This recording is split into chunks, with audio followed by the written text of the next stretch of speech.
ഡാ എടാ എന്താടാ വിളിച്ചിട്ട് ഫോൺ എടുക്കാത്തെ? എടാ ഞാൻ കോള് കണ്ടില്ല. എടാ ഞാൻ അന്ന് തന്ന ഫണ്ട് നിന്റെ കാണൂ, എനിക്കൊരു അത്യാവശ്യം ഉണ്ടായിരുന്നു. നീ ഒന്ന് വന്നേ. എന്താടാ? നിനക്ക് പൈസ തരാനുണ്ടെങ്കിലേ എന്നെ മാറ്റി നിർത്തി ചോദിക്കണം. കണ്ട പെണ്ണുങ്ങളുടെ മുമ്പ് എന്നെ നാണം കെടുത്തിയപ്പോൾ മതിയായല്ലോ. നിനക്ക് എത്ര രൂപ ഞാൻ തരാനുള്ളത്?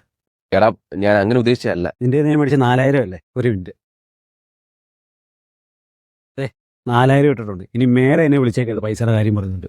എടാ എടാ അളിയ ഒരു മിനിറ്റ്. ഹലോ, ഞാനിപ്പോ റെഡി ആക്കിക്കൊണ്ടിരിക്കുവോ? ചേട്ടാ, ചേട്ടനല്ലേ അർജുൻ? അന്ന് ചേട്ടന് പൈസയ്ക്ക് ആവശ്യം വന്നപ്പോൾ ഞാനാ അവൻ എൻ്റെ കയ്യിലിരിക്കുന്ന പൈസ റോൾ ചെയ്ത് കൊടുത്തത്. ഇപ്പോൾ എനിക്കൊരു അത്യാവശ്യം വന്നു. എൻ്റെ അച്ഛനൊന്ന് ഹോസ്പിറ്റലിലാണ്. അപ്പോൾ അതിന് ഫണ്ട് വേണം. അപ്പം ഞാൻ റോൾ ചെയ്യാന്ന് പറഞ്ഞപ്പോൾ അവൻ പറഞ്ഞു വേണ്ട, അവൻ ഫ്രണ്ടിന് പൈസ കൊടുത്തിട്ടുണ്ട്, അത് തിരിച്ചു തരുമെന്ന്. ചേട്ടാ, നമ്മളെ ഒരാൾ നമ്മുടെ മോശാവസ്ഥയിൽ സഹായിക്കുമ്പോൾ അവരെ ഒരിക്കലും കൈവിടരുത്. തിരിച്ചു കിട്ടുമെന്ന് പ്രതീക്ഷിച്ചൊന്നുമല്ല അവർ ചെയ്യുന്നത്. പക്ഷേ അവർക്ക് നിങ്ങളോടുള്ള സ്നേഹം കൊണ്ടാണ്. നാളെ ഇതുപോലൊരവസ്ഥ അവർക്കുണ്ടാവുമ്പോൾ അവരെ ആരെങ്കിലും ഒരാൾ സഹായിക്കും എന്നുള്ളൊരു വിശ്വാസം ഉള്ളതുകൊണ്ടാണ്. അളിയ ഞാൻ നിന്നെ വിളിക്കാം, ഒന്നും തോന്നല്ലേ, നീ വാ.